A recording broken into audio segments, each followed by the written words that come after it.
अस्सलाम वालेकुम। एक नए ब्लॉग के साथ सोहेब रशीद आपसे मुखातिब और मेरे साथ मौजूद हैं जनाब साकिब बशीर। बड़े अरसे बाद एक जॉइंट ब्लॉग में हम आपके सामने हाजिर हुए हैं। और ईद तक इंतज़ार करना पड़ा हमें। वैसे भी लोग कह रहे होते हैं साकिब भाई कि ईद के बाद देखेंगे, हमने ईद कहा के चलें बाद। ईद पे देख लेते हैं। ईद पे देख लेते हैं कि ईद के बाद क्या क्या देखा जाने वाला है। बिल्कुल। तो ईद के बाद जो देखा जाने वाला है सबसे ज्यादा मेरा ख्याल है शो तो इस्लामाबाद हाईकोर्ट का चलने वाला है। जी जी। इधर उधर से मरोड़ मराड़ के हम सेटलमेंट करते हैं, दोबारा आप लोग हाई कोर्ट से कोई ना कोई खबर निकाल लाते हैं, फिर सारा फोकस वहां चला जाता है। फिर ये सारा फायदा क्यों है? असल में सुहेल साहब, मामला जो है ना वो सुप्रीम कोर्ट में ही है। जब तक सुप्रीम कोर्ट उन मामलात को नहीं देखेगी तब तक हाई कोर्ट में इश्यूज रहेंगे। उसकी वजह यह है कि आप देखें कि 5 जो जज हैं उन्होंने ट्रांसफर वाले मामले को चैलेंज किया हुआ है, सीनियरिटी को उन्होंने चैलेंज किया हुआ है, नया ओथ लेने का मामला जो है उन्होंने चैलेंज की हुई है सारी चीजें। तो दूसरे लफ्जों में वो कायम काम चीफ जस्टिस जो है उनके साथ वो नहीं है।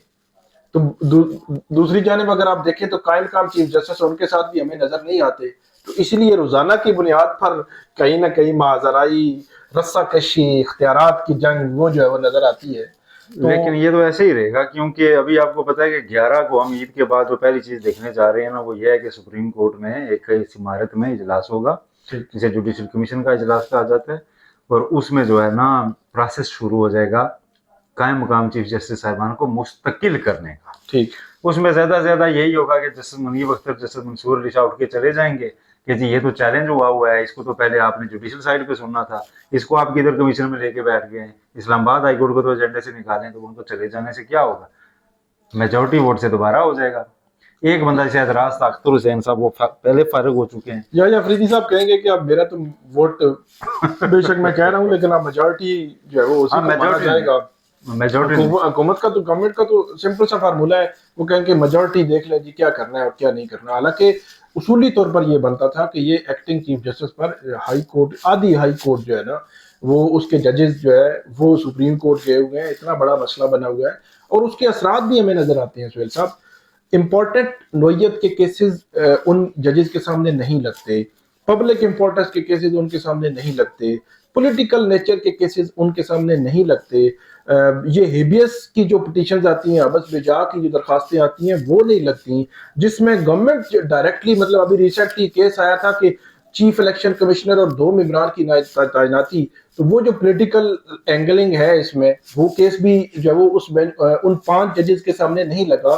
तो फिर उनके इख्तियारात भी कम किए जा रहे हैं। इसी तरह कि जस्टिस बाबर सत्तार कहते हैं कि मैं ये केस नहीं सुनना चाहता, रिक्यूज कर रहा हूं किसी वजह से, तो उस बेंच को किसी और बेंच में केस भेजने की बजाय कायम काम चीफ जस्टिस कहते हैं कि नहीं आप ही सुनेंगे।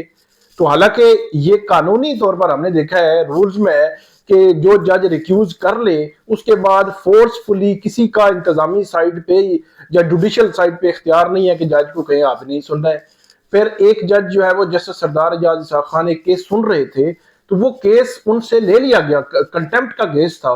तो उन्होंने भी लिखा यार कानूनी तौर पर ये केस नहीं लिया जा सकता कि जब तक कि मैं खुद ना जुडिशियल साइड पे लिख के दूं, ऑर्डर ना लिख के दूं, आप लार्जर बेंच बनाए। तो ये किसी से केस लिए जा रहे हैं और किसी को कहा जा रहा है ये आप जो है वो करें। तो ये एक अजीब सा सिनेरियो है। तो इसका हल सुप्रीम कोर्ट के पास ही था, लेकिन बात वही है ना कि बात डंडे के जोर पे चल रहा है। ठीक है जी, वोटिंग करवा लें जुडिशल कमीशन ऑफ पाकिस्तान में और वो मामला जो है वो आगे चलते रहेंगे। इसी में एक और चीज आप देखें कि पहले ये होता था कि जो सिंगल बेंच होता था वो कोई भी पिटीशन, कोई भी दरखास्त सुन रहा होता था तो उसमें इंटरम ऑर्डर, आपको पता है फॉर एग्जांपल किसी में उसने स्टे दे दिया, कोई इंटरम ऑर्डर कर दिया, तो जब तक के वो पिटीशन फाइनल उस पर जजमेंट ना आ जाए उस वक्त तक वो इंट्रा कोर्ट अपील की लेवल पर नहीं जाती थी, मतलब डिवीजन बेंच में। अगर जाती भी थी तो मेंटेनेबिलिटी का क्वेश्चन ये आता था कि अभी तक को वो फैसला आना है, उसका इंतजार कर लें फिर आप यहाँ पे आ जाइएगा। लेकिन हमने देखा है कि अब वो हर्डल भी हटा दी गई है कि जस्टिस बाबर सत्तार जो है वो उन्होंने एक कंटेम्प्ट शुरू की थी डायरेक्टर नैब और एक थे कोई डीजी से इमिग्रेशन के। जी जी। तो इन दोनों के खिलाफ के इन्होंने ईसीएल पे नाम डालते हुए प्रोसेस को वायलेट किया है, प्रोसेस फॉलो नहीं किया। तो उस पे आईसीए आई तो वो पता चला जी आईसीए उन्होंने सस्पेंड कर दिए और उनको फर्दर हेयरिंग से ही रोक दिए। जस्टिस सरदार एजाज इसाक खान जो कंटेम्प्ट की जो केस था वो फिक्स ना करने पर वो डिप्टी रजिस्ट्रार के खिलाफ जो कार्रवाई कर रहे थे, उस डिप्टी रजिस्ट्रार ने भी आईसीए में चला गया, अभी तक केस पेंडिंग है। अभी बिल्कुल इनिशियल कार्रवाई है कि ये शोकाज है, आप इसका जवाब दें। तो वो गया आईसीए में, उन्होंने इंट्रा कोर्ट अपील में उसको जो सस्पेंड कर दिया है। तो ये एक नई ट्रेंड चल पड़ा है। इट मीन कि आपने सिंगल बेंचेस को तो बिल्कुल ही वो मतलब गैर मौसर करने वाली बात है ना।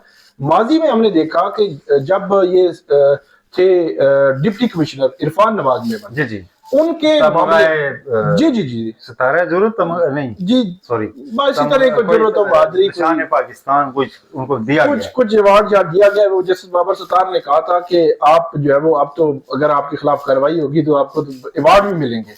तो वो जब उनके खिलाफ कार्रवाई चल रही थी तो उन्होंने पहले इस्लामाबाद हाई कोर्ट की इंट्रा कोर्ट अपील में गए।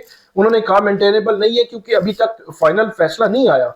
और उसके बाद वो सुप्रीम कोर्ट में गए। इवन काजी फाइज ईसा चीफ जस्टिस थे उस वक्त, तो उनके बेंच में ये गए, वहां से भी उनको रिलीफ नहीं मिला था क्योंकि हाई कोर्ट में मामला पेंडिंग है, अभी डिसाइड ही नहीं हुआ, तो आप पहले ही आ गए। लेकिन अब जो एक नया ट्रेंड है, मैं तो हैरान हूं कि ये चीजें किस तरफ जो है वो जा रही हैं और किस तरफ जाएंगी। एक अजीब सी सिचुएशन है। हैरान हूं कि अब आप भी हैरान हैं। आपको आपको नजर नहीं आ रहा किस तरफ जा रही हैं। जुडिशल कमीशन के इजलास में मेरा ख्याल है असल हैरानी जो है चीफ जस्टिस यही आफरीदी जब इस सारे मामले के ऊपर हमसे मिले तो उन्होंने कहा था कि अभी मैं कमेंट नहीं कर रहा, लेकिन मेरी उसके ऊपर एक राय है इस सीनियरिटी के ऊपर, तो नेक्स्ट टाइम जब वो मिलेंगे तो आपके जहन में ये सवाल ही नहीं होगा, क्योंकि मैं उसको देखें आप तो कैसे मैं डील करने जा रहा हूँ। तो हमें लगा कि नहीं ये तो फिर सीनियरिटी में आएंगे ही नहीं। वो जनाब सीनियरिटी में आगे कायम मकाम चीफ जस्टिस भी बने। अच्छा, वो सीनियरिटी लिस्ट चैलेंज है और उसके साथ जनाब अब उनको मुस्तकिल करने का प्रोसेस शुरू हो जाएगा। एक रिटायर्ड जज पहले एक मीटिंग में मेरा ख्याल लगाए जाएंगे हाई कोर्ट्स के लिए, क्योंकि सारी हाई कोर्ट्स में ये तकरीबन मामला गया हुआ है कि वहाँ मुश्किल चीफ जस्टिस लगाने। तो उस पर ज़ाहिर कायम मकाम चीफ जस्टिस तो नहीं कमीशन में बैठेगा ना, तो वो पहले मेंबर बनाए जाएंगे और नेक्स्ट डेट पे उनको फिर वोटिंग से कंफर्म कर दिया जाएगा। अब इसके बाद वो 5 जजेस का खत गैर मौसर मेरे ख्याल में हो जाएगा और कहा जाएगा कि आप तो उसके बाद के सिनेरियो में हम बैठे हुए हैं कि अब तो ये मुश्किल हो चुका है काम, ठीक है, और अब तो उनको हटाए जाने का एक ही तरीका है। और मजाज फोरम कौन सा है? Supreme judicial council. वहां पे कोई शिकायत है तो आप ले जाएं, वरना तो अभी वो मुश्किल है उनको हटाए जाने का। हमें कानून बताए ना किस तरीके से बताएं। नहीं, मेरा ख्याल है जुडिशियल साइड पे एक मामला जो है वो आपकी बात ठीक है कि कैसे हटाया जाए, लेकिन एक बड़ा कंट्रोवर्सी तो है ना आर्टिकल 200 की जो तशरीह का जो मामला है। एक्चुअली तो उसके इर्द गिर्द सारी चीजें घूम रही है ना। अगर तो सुप्रीम कोर्ट ऑफ पाकिस्तान में आईनी बेंच के सामने जब ये मामला जाता है, वो ये कह देते हैं कि ये इसमें कंट्रोवर्सी में आर्टिकल 200 में जो सीनियरिटी होगी वो सीनियरिटी जो 5 जज कह रहे हैं वो होगी और उसको अलग लेना पड़ेगा, या ट्रांसफर में क्या जो वो सिचुएशन होगी।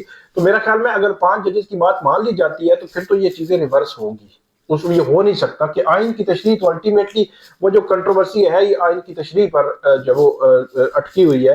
लेकिन आपकी बात ठीक है कि बहुत ज्यादा जब वो हम उम्मीद लगाए बैठे हैं कि सिस्टम चल रहा है, हालांकि सिस्टम तो एग्जिस्ट ही नहीं करता। अच्छा, वैसे अब ये तो मर्जी और ख्वाहिश। एक चीज और इसमें आ रही है जहन में कि देखें ये जो सारा कुछ हो रहा है कहीं ना कहीं इसका जो सियासी लड़ाई जारी है उससे जुड़ा हुआ है ना, पीटीआई को फिक्स करने का मामला। या अब इस ईद की सारी छुट्टियों में अली अमीन गंडापुर बहुत मुतहरिक रहे हैं। उन्होंने कुछ दावा भी किया जी कि बस पाकिस्तान की खातिर सबको माफ करने पे इमरान खान भी राजी हैं और दूसरी पार्टी भी, ठीक है। सलमान करूम राजा ने कहा जी कि मैं आप किस को जवाब दूं, लोगों को पता नहीं है, मैं तो रात को पॉलिटिकल मीटिंग में बैठा हुआ था पार्टी की और हम रात 2 बजे तक बैठे और ऐसे ऐसे फैसले पाकिस्तान की खातिर करके उठे कि मुझे सियासत बाधित लग रही है, ठीक है। बैरिस्टर गोहर अली खान की जनाब रौनकें ही हो रहे हैं चेहरे पर। खान उन्होंने उठे तो उठे बैठा है, जी जी, ठीक है। अब जो मसाइल चल रहे हैं मुल्की डिफेंस रिलेटेड हैं, सिक्योरिटी इश्यूज हैं, उसके ऊपर भी चीजें ज़ाहिर देखी जा रही हैं। कौमी सलामती कमेटी का इजलास दोबारा बुलाया जा रहा है, तो बिलफर्ज एक हम मार्जिन दे देते हैं, बिलफर्ज ईद के बाद हफ्ते 10 दिन में कोई सेटलमेंट हो जाती है पॉलिटिकल, ठीक है। क्योंकि आपको पता है कि इस्लामाबाद हाईकोर्ट में सजा मतरी की दरखास्तें लैंड कर चुकी हुई हैं। जी जी, आ चुकी हैं और उनके और बाद हाँ, एक कार्ड तो ऑन हो गया है ना। जी जी जी, जब कार्ड ऑन हो जाता है तो उसके ऊपर आप नेगोशिएट कर सकते हैं, ठीक है, क्योंकि ठीक है यहाँ से आप फिलहाल इस मामले को रख लें।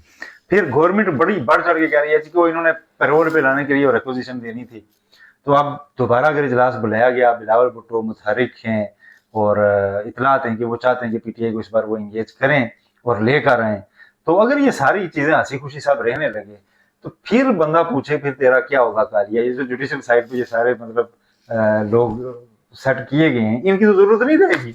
अब बिल्कुल आप ठीक कह रहे हैं। एक तो जो सिनेरियो जो ईद के बाद का जो सिनेरियो है, नंबर वन तो सजा मुअत्तली की दरखास्तें हैं, फिर उनके ट्रायल्स के देखना है कि वो अड़ गए हैं 16-17 फरवरी के बाद से, जब वो केसेस की समाअत ही नहीं आगे बढ़ पा रही अडियाला जेल में, बल्कि इमरान खान को एक दरखास्त देना पड़ी कि हमें बताया जाए कि तोशा खाना 2 केस की समाअत बार बार क्यों मुलतवी हो रही है, कि वही जज साहब, वही अदालत जो हफ्ते में 2 समातें करती थी और अब जो है वो इस तरह कर रही है।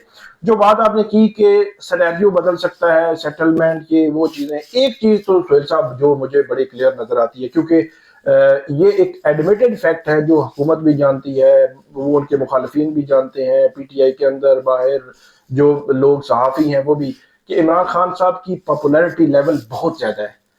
इमरान खान साहब जो है वो उनके पीछे पब्लिक बहुत ज्यादा है। अगर तो बगैर किसी डील के, बिल्कुल सीधे अल्फाज में कहेंगे कि अगर बगैर किसी डील के इमरान खान साहब बाहर आते हैं, आ जाते हैं महीने बाद, 2 महीने बाद, तो फिर तो वो डेफिनेटली इस गवर्नमेंट को वो नहीं चलने देंगे जिस तरह ये स्मूथली चल रहे हैं। और जो डिमांड है दूसरी तरफ से वो यही है कि इस जो सेटअप है इसको 1-2 साल चलने दिया जाए। ये हो सकता है कि हो सकता है उनको कोई यकीन दिलाने के कबल अज वक्त इलेक्शन और इस तरह का मामला, आप इतने तक खामोश रहें, मतलब ये खामोश ना भी रहें तो एक चीज और हो सकती है कि ठीक है आप आए बाहर और अपनी सियासी एक्टिविटी करते रहें, कोई ऐसा लॉन्ग मार्च आके 2014 जैसा ना बिठा देना धरना में कि उन्हें को मत गिराओ, जी जी जी जलसे करें, आप तकरीरें करें। और इमरान खान को चाहिए भी यही, वो अगर 1 साल 1.5 साल भी और आके वो एक इंटरव्यू देंगे तो वो खबर बनेगी। जी जी बिल्कुल वो बिल्कुल। अगर किसी जगह जलसा करेंगे वो तो दोबारा मोमेंटम उन्होंने गेन करना है ना, लेकिन ये मोमेंटम भी गेन करने में फिर पीपल्स पार्टी और नून लीग ने तो हाथ पे हाथ धर के अपना अंजाम देखने जैसी बात है ना। असल में वजह यह है कि गवर्नमेंट जो है वो परेशान इसीलिए है कि मुस्तकबिल कैसा होगा, किस तरह होगा, क्या सिचुएशन बनेगी। लेकिन बात वही है कि खान साहब की कोई सेटलमेंट ही होनी है। बाकी 26वीं आईनी तरमीम के बाद हमने देख लिया है कि पूरा सिस्टम जो है वो कंट्रोल में है। वहाँ वो कहें कि उनको डायरेक्टली जो है वो रिलीफ मिल जाएंगे कहीं जो है वो जुडिशल साइड से, वो मुझे नजर नहीं आते। देखें जो एक रीजनल गेम्स हो रही है ना, बिलखसूस जो ट्रम्प साहब उछल उछल के आ रहे हैं, पहले तो यहाँ पे बहसें ये चलती थी ट्रम्प आएगा तो एक पार्टी को फायदा का दूसरा ये, वो तो आप कुछ और ही बोल रहा है। ठीक है, डोनाल्ड ट्रम्प साहब आप हमारे पड़ोस पे ईरान है उसको धमकियां लगा रहे हैं, आंखें दिखा रहे हैं कि तेरे पास 2 माह वक्त है, अपना पूरा मिसाइल प्रोग्राम जो है ना वो बंद कर। ईरान ने तो नहीं मानना। अब ईरान भी हमारी तो बॉर्डर जुड़ी हुई है ना, हम तो फिर भी रेलिवेंट हैं, हमें भी कई सारे फैसले करने हैं भाई। हमने किस तरफ खड़ा होना है, किधर जाना है, क्या रोल होगा, क्या हम इस मामले में न्यूट्रल रहना भी चूज कर सकते हैं कि नहीं, क्योंकि हमारा सेंटिमेंट है ईरान के साथ भी, बॉर्डर ही नहीं है सेंटिमेंट भी है बड़ा। जी जी जी ठीक है, तो न्यूट्रल रहना भी क्या हम अफोर्ड कर सकते हैं या नहीं, या किसी एक साइड पे खड़ा होना भी अफोर्ड कर सकते हैं, यानी बहुत बड़े बड़े फैसले जो है आगे अभी आपका और मसाइल चल रहे हैं बलूचिस्तान वाले, तो इनके ऊपर आपको कौमी सतह पे बहुत से फैसले करने हैं। उसमें आपको ये लड़ाइयाँ कुछ वक्त के लिए पसेपुश डालनी पड़ेंगी, और इसका इदराक मेरा ख्याल है अब कुछ कुछ हर सतह पे होना शुरू हो चुका हुआ है। विद इन पीटीआई तो बहुत गहरा है ये मुझे पता है। ठीक है कि यार ये मामला जो है ना इस तरह जिस तरफ जा रहे हैं तो इसको थोड़ा सा ब्रेक लगानी पड़ेगी। तो एक ऐसी क्राइसिस सिचुएशन में एक अपॉर्चुनिटी भी होती है।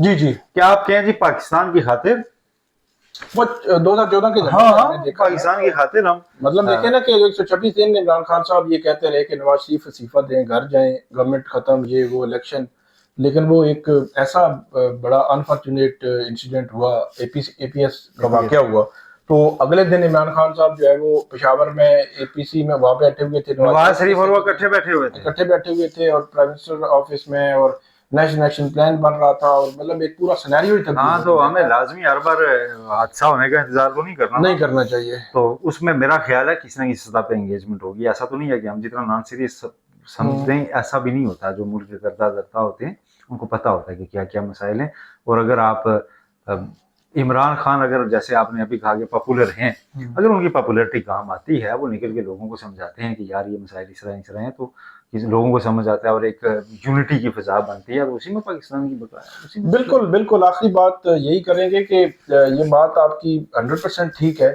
लेकिन एक बड़ा तबका पीटीआई में से वो ये समझता है कि 20 माह इमरान खान ने अगर कैद काटी है तो 20 माह के बाद जो डील करनी थी वो फिर 2 माह के बाद कर लेते हैं। नहीं, ये डील नहीं होगी ना। अच्छा, ये इसको आप डील कैसे कहेंगे कि मुल्क की खातिर अगर वो लिख लेंगे तो वही सजा सस्पेंड वगैरह होगी ना। जी, उसमें जी, तो जी। उनके पास बयानिया बनाने को बहुत है। ये सारे तो केस है नहीं, इसमें बस गवर्नमेंट इतना ही खींच सकती थी, ठीक। इससे आगे नहीं जा सकती थी, और ये फंस गए थे, इन्हें हमें निकालना पड़ा। निकलने के बाद वो अपनी बात करते रहेंगे, ये कहते रहेंगे कि ये मिन्नतें कर रहे थे, ये बातें चलती रहेंगी। पब्लिक किसके साथ होगी ये बात देखने वाली होगी। और निकलने के बाद इमरान खान फिलहाल एज ऑफ नाउ एक ऐसा ऑरा इंजॉय कर रहे हैं कि वो जो बात कहते हैं वो नेगेटिव बनना शुरू हो जाता है। ये सारे तबसरे होंगे ना, हम और आप करेंगे डील हो गई है, ये हो जी, गया, जी, वो हो जी, गया, जी। वो निकल के एक दिन खिताब करेंगे जी मेरे पाकिस्तानी हो, ये इस तरह उस तरह उस तरह, लोग कहेंगे यार यही सच्चा 20 पाकिस्तानी माह है। हो गए खान साहब ने खिताब नहीं किया, तो हम्म। अब 20 एक माह तो वो खिताब करेंगे ही, बाहर मैं निकल तो के। साहब कहने लगेंगे तितर का गोश्त निकला। चले, ईद मुबारक जी आप सबको।